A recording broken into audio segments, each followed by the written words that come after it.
فأنا ناصح لإخواني بالصدع بالحق تبيض وجوههم. السكوت في مسألة الحزبية يضرها، فاصدع بما تؤمر وأعرض عن المشركين.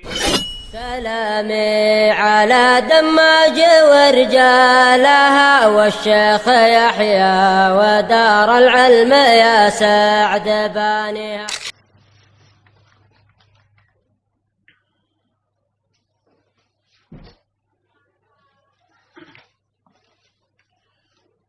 بسم الله الرحمن الرحيم. إن الحمد لله نحمده ونستعينه ونستغفره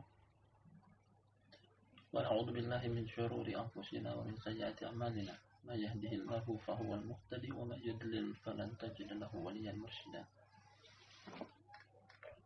أشهد أن لا إله إلا الله وحده لا شريك له وأشهد أن محمدا عبده ورسوله صلى الله عليه وعلى آله وسلم تسليما كثيرا مزيدا. أما بعد, ikhwan fiddin azan wa subhanallah, kita akan kembali melanjutkan kajian dari kitab Al-Mabadi'ul Mufidah fi Tauhid wal Fiqh wal Aqidah, sebuah karya tulis milik Syekh Yahya ibn Ali Al-Hajuri hafizahullah ta'ala.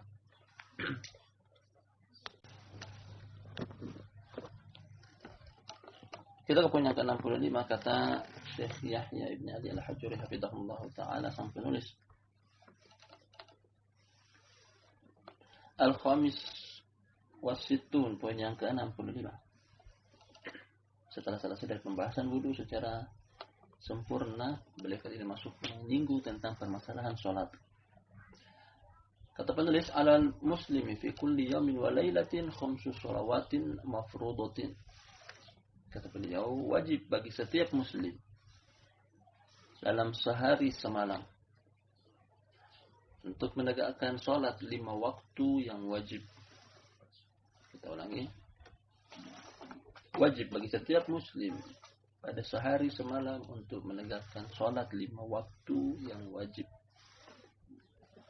Dan yang dimaksud dengan sholat 5 waktu yang wajib adalah 6 sholat-sholat yang ditegakkan oleh kaum muslimin 5 waktu: subuh, duhur, asar, maghrib, dan isya dalam sehari. 6 ini wajib.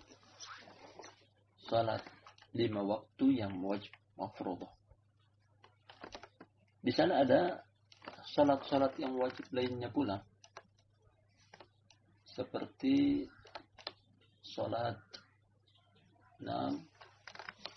tahiyatul masjid, salat Jumat, salat Id pada sebagian pendapat. Wajib, hukumnya wajib. Kalau seandainya tidak hadir di musola, di lapangan, tetap dia punya kewajiban untuk salat di rumahnya. Dan seterusnya di antara salat-salat yang wajib, dan ini di antaranya yang paling akad, yang paling mendalam penegasannya untuk ditegakkan adalah salat 5 waktu. Bahkan seandainya salat 5 waktu ini ditinggalkan, hukumnya adalah, dari pendapat yang paling dekat kepada kebenaran, hukumnya adalah kafir. Seseorang yang telah mengucapkan kalimat la ilaha illallah namun dia meninggalkan salat 5 waktu, kalau salat sunnah yang lainnya tidak sampai pada tingkatan kekafiran. Namun meninggalkan salat 5 waktu, hukum yang dari pendapat yang paling dekat kepada kebenaran, hukumnya adalah kafir. Dari hadis Nabi sallallahu alaihi wasallam, datang dari Jabir, datang juga dari Usama bin Zaid, hadis yang tidak menerima takwil. Kata Nabi sallallahu alaihi wasallam, al-ahdu alladhi bainana wa bainal kufri as-shalah, faman tarakaha faqad kafar. Kata Nabi sallallahu alaihi wasallam, yang artinya pembeda antara kita dengan kekufuran, atau pembatas antara kita dengan kekufuran adalah salat. Barang siapa yang meninggalkannya, dia telah kafir.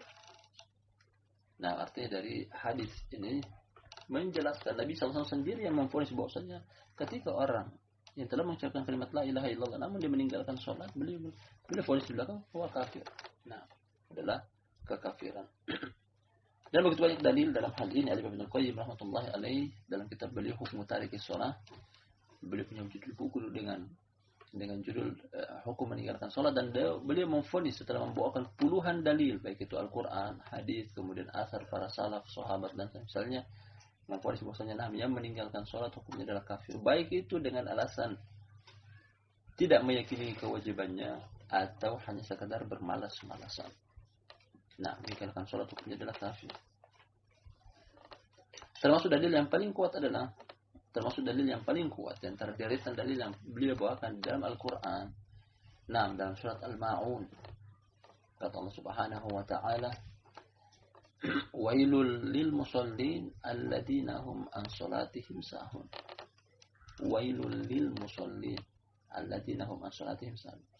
Kata Allah Subhanahu wa ta'ala yang artinya adalah wailun, celaka. Sebagian ulama tafsir mengatakan wailun juga maknanya adalah nama sebuah lembah di neraka. Artinya terancam dengan neraka. Siapa mereka? Alladzina hum an salatihim sahun. Wailul lil musallin, celaka bagi orang-orang yang salat. Alladzina hum fi salatihim sahun. Bagi mereka yang salat namun lalai dalam salatnya. Lalai maksudnya di sini tidak menunaikan gerakan-gerakan salat berupa kewajibannya, berupa rukunnya, berupa syaratnya, berupa sunnah-sunnahnya. Mereka sekadar sholat tapi lalai dalam gerakan-gerakan yang bersifat wajib, sunnah, rukun, dan syarat. Datang juga tafsir dari Ibnu Abbas bahwa yang maksud dengan alladzina hum an salatihim sahun, orang yang sholat namun dia sholat di luar pada waktunya, baik itu sebelum masuk atau setelah lewat. Celaka bagi orang yang sholat namun sholat di luar waktunya.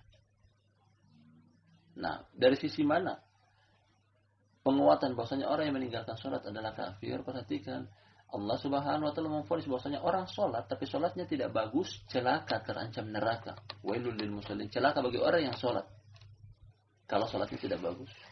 Orang yang sholat saja namun sholatnya tidak bagus diancam dengan kecelakaan dan neraka. Bagaimana lagi dengan orang yang tidak sholat sama sekali? Tentunya lebih celaka. Tentunya lebih pantas baginya neraka. Nah, ini termasuk dalil yang paling kuat mengatakan, dan ini pendapatnya jumhur, bahwasanya orang meninggalkan sholat hukumnya adalah kafir. Baik itu meninggalkan sholat karena bermalas-malasan atau meninggalkan sholat karena meyakini tidak wajibnya. Nah, ini yang wajib. Di sana ada sunnah-sunnah yang lainnya, artinya sholat-sholat sunnah yang lainnya, sholat ba'diyah, sholat qobliyah.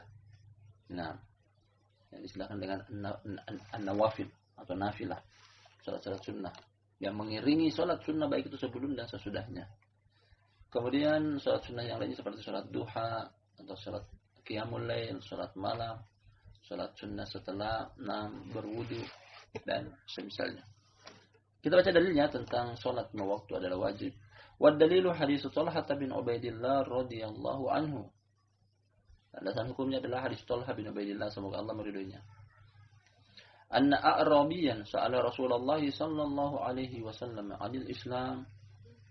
Faqala Rasulullah sallallahu alaihi wasallam khamsu salawatin fil yawmi wal lailati muttafaqun alaih. Nah, landasan hukumnya hadis dari Talhah bin Ubaidillah, semoga Allah meridhoinya, bahwa datang seorang badui Arab, orang pedalaman, orang primitif, sahabat muslim. Dia bertanya kepada Rasulullah sallallahu alaihi wasallam tentang Islam. Yani apa itu Islam? Islam itu apa? Apa yang dimaksud dengan Islam? Akhirnya Rasulullah SAW memberikan jawaban tentang pertanyaan dari seorang badui, apa itu Islam? Kata beliau, khamsu salawatin fil yawmi wal lailah. Islam adalah menegakkan salat 5 waktu sehari semalam. Nah, artinya seseorang dikatakan Islam apabila dia menegakkan salat. Ketika seseorang meninggalkan salat, tidak menegakkan salat, berarti dia bukan Islam, bukan cerminan Islam seperti itu. Islam adalah salat. Bahkan merupakan salah satu rukun di antara 5 rukun Islam, salat. Tepat pada urutan kedua. Nah, setelah mengucapkan 2 kalimat syahadat, setelah itu wajib bagi setiap orang yang telah mengucapkan 2 kalimat syahadat adalah menegakkan salat. Sebelum puasa, sebelum zakat, sebelum haji, itu pada urutan berikutnya. Namun yang paling pertama adalah salat. Muttafaqun alaih, hadisnya muttafaqun alaih. Sebelum kita lanjut pada poin yang berikutnya, sedikit penerangan bahwa mempelajari tentang salat sangatlah penting. Sebagaimana pentingnya salat itu sendiri. Kita ulangi. Mempelajari tentang salat, maksudnya gerakan-gerakan salat, hukum-hukum yang berkaitan seputar salat, adalah perkara yang penting sebagaimana pentingnya amalan salat itu sendiri. Salat penting. Saking pentingnya perhatikan tentang cara Allah Subhanahu wa taala menurunkan kewajiban salat ini dengan peristiwa Isra Mi'raj. Di sana ada rukun Islam yang lainnya seperti puasa, seperti zakat, seperti haji. 3 rukun Islam yang terakhir urutan ke 3, 4, 5. Cukup Allah Subhanahu wa taala menurunkan ayat. Kemudian tetaplah hukum kewajibannya bagi kaum muslimin. Seperti pada haji dalam Al-Qur'anul Karim surat Ali Imran kata Allah Subhanahu wa taala, "Walillahi 'alan nasi hajjul bait man istata'a ilaihi sabila." Seperti zakat kata Allah Subhanahu wa taala, "Wa atu haqqahu yawma hasadihi." Nah, keluarkanlah zakatnya. Atau kata Allah Subhanahu wa taala, "Wa aqimus sholata wa atuz zakah." Tegakkanlah salat, tunaikanlah zakat. Demikian juga seperti puasa pada surat Al-Baqarah kata Allah Subhanahu wa taala, "Ya ayyuhalladzina amanu kutiba alaikumusiyam kama kutiba alal ladzina min qablikum la'allakum tattaqun." Artinya 3 amalan Islam yang berkaitan dengan rukun Islam yang ketiga, keempat, kelima, puasa, zakat dan haji. Cukup Allah Subhanahu wa taala menurunkan ayat tetaplah hukum kewajiban bagi kaum muslimin. Namun khusus untuk sholat tidak cukup dengan menurunkan ayat, bahkan ada peristiwa penting dalam histori sejarah Nabi SAW yang kita kenal dengan Isra Mi'raj. Nah, Nabi SAW dibelah dada beliau, dibersihkan jantung beliau dengan air dari Zamzam, dari bejana, dari emas. Kemudian setelah itu dikembalikan dada beliau ke tempatnya, maksud kami jantung beliau. Setelah itu melakukan perjalanan panjang dari Makkah menuju ke Baitul Maqdis, kemudian naik ke langit, kemudian di atas langit lah bertemu dengan Allah Subhanahu wa taala, turun kewajiban dari Allah Subhanahu wa taala kepada Nabi sallallahu alaihi wasallam yang harus diterapkan kepada umat seluruhnya, menegakkan salat 5 waktu sehari semalam. Sebegitu pentingnya salat, perlu Nabi sallallahu alaihi wasallam menghadap langsung kepada Allah. Tidak cukup dengan menurunkan ayat saja. Nah, sebagaimana pentingnya amalan sholat, demikian juga pentingnya untuk mengkaji sholat. Karena kenapa? Ada beberapa alasan. Ada 3 alasan mendasar. Yang pertama bahwa dengan perintah Nabi SAW sendiri, datang dari hadis Malik bin Huwairis dalam riwayat Imam Bukhari, kata Rasulullah SAW, "Shollu kama ra'aitumuni usolli." Sholatlah kalian sebagaimana kalian melihat aku sholat. Nah, artinya apa? Nabi SAW menganjurkan kalau mau sholat sama persis dengan sholatku. Shollu kama ra'aitumuni usolli. Sholatlah kalian sebagaimana kalian melihat aku sholat. Contoh sholatku harus sama persis, jangan ada bedanya. Bagaimana kita bisa mengetahui tentang sholatnya Nabi SAW dengan cara belajar? Makanya pentingnya mempelajari amalan-amalan sholat. Bagaimana beliau bertakbir, bagaimana beliau takbiratul ihramnya, mengangkat tangannya, di mana posisi tangan beliau ketika bersedekap, bagaimana ketika beliau turun ruku, posisi ruku, punggung, kepala, leher sampai ke belakang. Kemudian bangkit lagi ke arah 6 i'tidal, bagaimana posisi tangan, kemudian turun ke sujud, di mana posisi tangan ketika sujud, kedua lutut, kedua kaki, dahi dan juga 6 hidung. Artinya kesemuanya itu perlu dipelajari. Karena barang siapa yang sholatnya tidak sama persis dengan Nabi SAW, bisa jadi pertama sholatnya tidak diterima atau sholatnya diterima namun kurang pahalanya. Makanya alasan kedua adalah datang dari hadis Usama bin Zaid radhiyallahu anhu. Nah, dalam riwayat Imam Ahmad kata Nabi SAW, "Rubba musallin la yuktabu min salatihi illa usyruhu wa tusu'uhu wa thumunuhu wa subu'uhu wa sudusuhu wa khumusuhu wa rubu'uhu wa sudusuhu wa nisfuhu." Kata Nabi SAW berdasarkan hadis ini merupakan motivasi bagi kita untuk mempelajari kajian-kajian sholat. Kata beliau, terkadang seseorang yang sholat tidak dicatat dari sholatnya kecuali pahala 1/10, 1/9, 1/8, 1/7, 1/6, 1/5, 1/4, 1/3 atau bahkan cuma setengah. Nah, artinya tidak setiap orang yang menegakkan sholat akan sempurna pahalanya.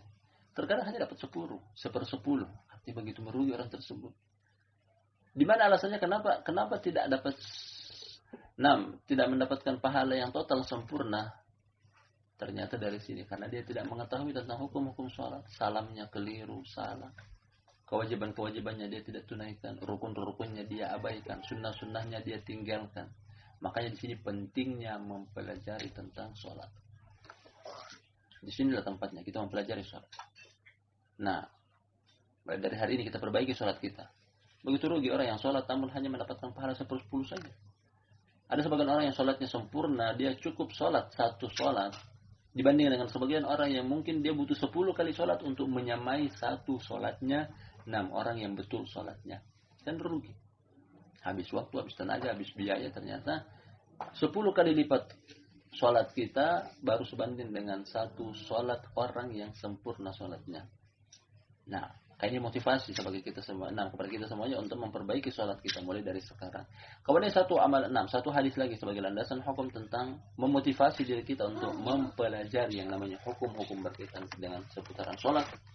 Datang hadis dari Abdullah bin Umar radhiyallahu anhu, riwayat Imam Tirmidzi. Kata Nabi sallallahu alaihi wa ala alihi wasallam, "Awwalu ma yuqda bihi al-'abdu yawmal qiyamati fi shalah." Nah, kata Nabi SAW demikian dari hadis Ibnu Umar riwayat Imam At-Tirmidzi. Kata beliau yang artinya adalah amalan yang paling pertama kali akan dihitung oleh Allah Subhanahu wa taala di hari kiamat dari seorang hamba adalah salatnya.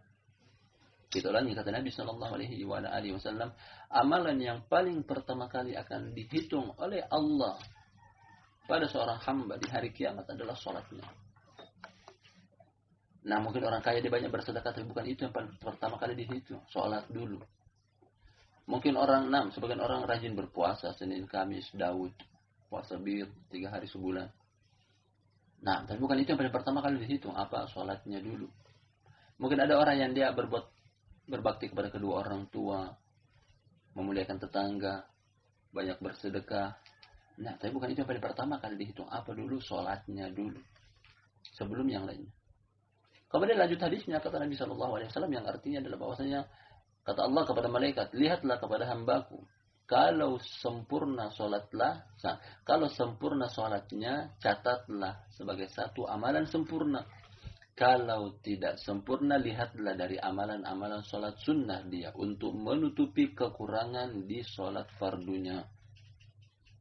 Nah, seperti itu penghitungan amalan, gambaran tentang penghitungan amalan di hari kiamat. Setelah sholat wajib dilihat kepada sholat sunnahnya. Kalau ada yang kurang dari sholat wajib, dilihat apakah ada sholat sunnahnya, menutupi kekurangan yang ada di sholat wajib. Nah, sebagai motivasi kepada kita semuanya bahwasanya perkara sholat adalah perkara yang jangan disepelekan. Sebelum orang itu ditanya, apakah engkau berbakti kepada orang tua, apakah engkau bersedekah, apakah engkau berpuasa, berapa kali engkau berhaji dalam seumur hidup engkau, tidak. Yang paling pertama kali adalah sholatnya dulu. 3 landasan utama yang mengajak kita semuanya untuk mengkaji mulai dari poin ini sampai beberapa poin ke depan. Hendaknya kita menyimak bersama-sama tentang pembelajaran sholat dari sunnah-sunnah Rasulullah Sallallahu Alaihi Wasallam. Kita lanjutkan yang berikutnya. Pada sebagian cetakan terdapat angka poin, kalau ini beliau susulkan dengan yang di atas. Kata Syekh Yahya ibn Ali al-Hajuri hafizahullah, fa idza qila laka, apabila dikatakan kepada engkau, kam fil khamsis salawati rak'atan. Kata beliau, berapa? Nah, apabila dikatakan kepada engkau berapa dalam salat 5 waktu sehari semalam jumlah rakaatnya. Artinya berapa jumlah rakaat yang kita tegakkan dalam salat 5 waktu sehari semalam. Berapa jumlah rakaat secara keseluruhan. Faqul, maka katakanlah fiha 17 rak'atan. Maka katakanlah terdapat 17 rakaat. 17 rakaat dalam sehari semalam salat sunnah, salat wajib atau salat fardu yang diperinci oleh beliau, ad-dhuhru 4 rakaat, wal asru 4 rakaat, wal maghrib 3 rakaat, wal isya'u 4 rakaat, was subhu rakaatan. Perinciannya dari 5 waktu salat sehari semalam, zuhur 4 rakaat, asar 4 rakaat, maghrib 3 rakaat, isya 4 rakaat, dan subuh 2 rakaat. 4 rakaat terulang sebanyak 3 kali. Duhur, asar, dan isya. Total 12. Tambah 3 rakaat maghrib dan 2 rakaat subuh 5. 12 tambah 5. Totalnya 17 rakaat salat fardu sehari semalam. Datang beberapa riwayat dari para imam, dari para sahabat termasuk Ibnu Umar, datang juga dari Ibnu Abbas, dan beberapa salaf yang lainnya. Dalam biografi riwayat mereka, sejarah mereka disebutkan bahwasanya mereka menegakkan sholat sehari semalam 100 rakaat. Kesemuanya, mulai dari yang fardu sampai yang sunnah. Nah, dan ini mereka rutinkan setiap hari, sehari semalam 100 rakaat.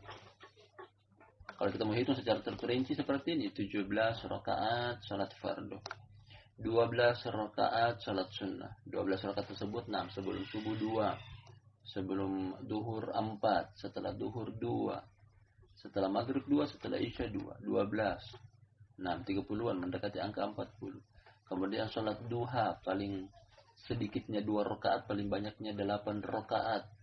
Kemudian datang juga hadis kata Nabi SAW, baina kulli adzanaini shalah, di antara 2 adzan, maksudnya 2 adzan di sini adalah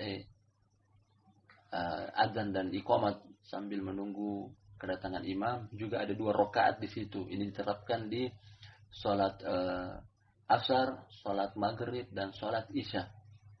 Kemudian salat-salat sunnah yang lain seperti salat sunnah setelah berwudu, kemudian tahiyatul masjid dan semisalnya. Total salat yang dijadikan sebagai rutinitas dari riwayat Ibnu Umar dan juga Ibnu Abbas, mereka menegakkan salat sehari semalam 6, terkadang sampai 100 rakaat. Kita lanjutkan materi kita. Wa fi safari tuqsaru adh-dhuhr wal 'ashr wal isya ila rak'ataini fatasiru 11 rak'atan. Penyempurna pembahasan kata beliau. Nah, tadi 17 rakaat ketika mukim. Namun dalam keadaan safar dikosor antara sholat duhur, asar, dan isya menjadi 2 rakaat. Nah, namanya kosor. Syariat tentang kosor, maksudnya duhur, asar, dan isya. Jumlah 4 rakaat dikosor menjadi 2. Berarti kurang 6 rakaat. Totalnya fatasiru 11 rakaatan. Jadilah 11 rakaat ketika dalam keadaan safar. Nah, yang 3 tidak dikosor, tetap 3 seperti sholat maghrib, yang 2 juga tetap bertahan 2. Yang dikosor hanya jumlah rakaat yang 4. Zuhur, asar, dan isya. Nah, dan inilah total sholat fardu sehari semalam yang hendaknya ditegakkan oleh setiap muslim. Nah, 17 rakaat. Zuhur, asar, maghrib, isya, dan subuh. Dalam keadaan mukim, namun dalam keadaan safar hanya 11 rakaat saja. Nah, mungkin ini apa yang sempat kita ambil pada pertemuan kita di siang hari berbarakah ini. Lebih dan kurangnya mohon dimaafkan, mudah-mudahan bermanfaat. Nah, kemudian poin-poin berikutnya insyaallah kita akan ambil lain waktu. Wallahu a'lam bishawab. Kita tutup. Subhanakallahumma wa bihamdika asyhadu an la ilaha illa anta astaghfiruka wa atubu ilaik.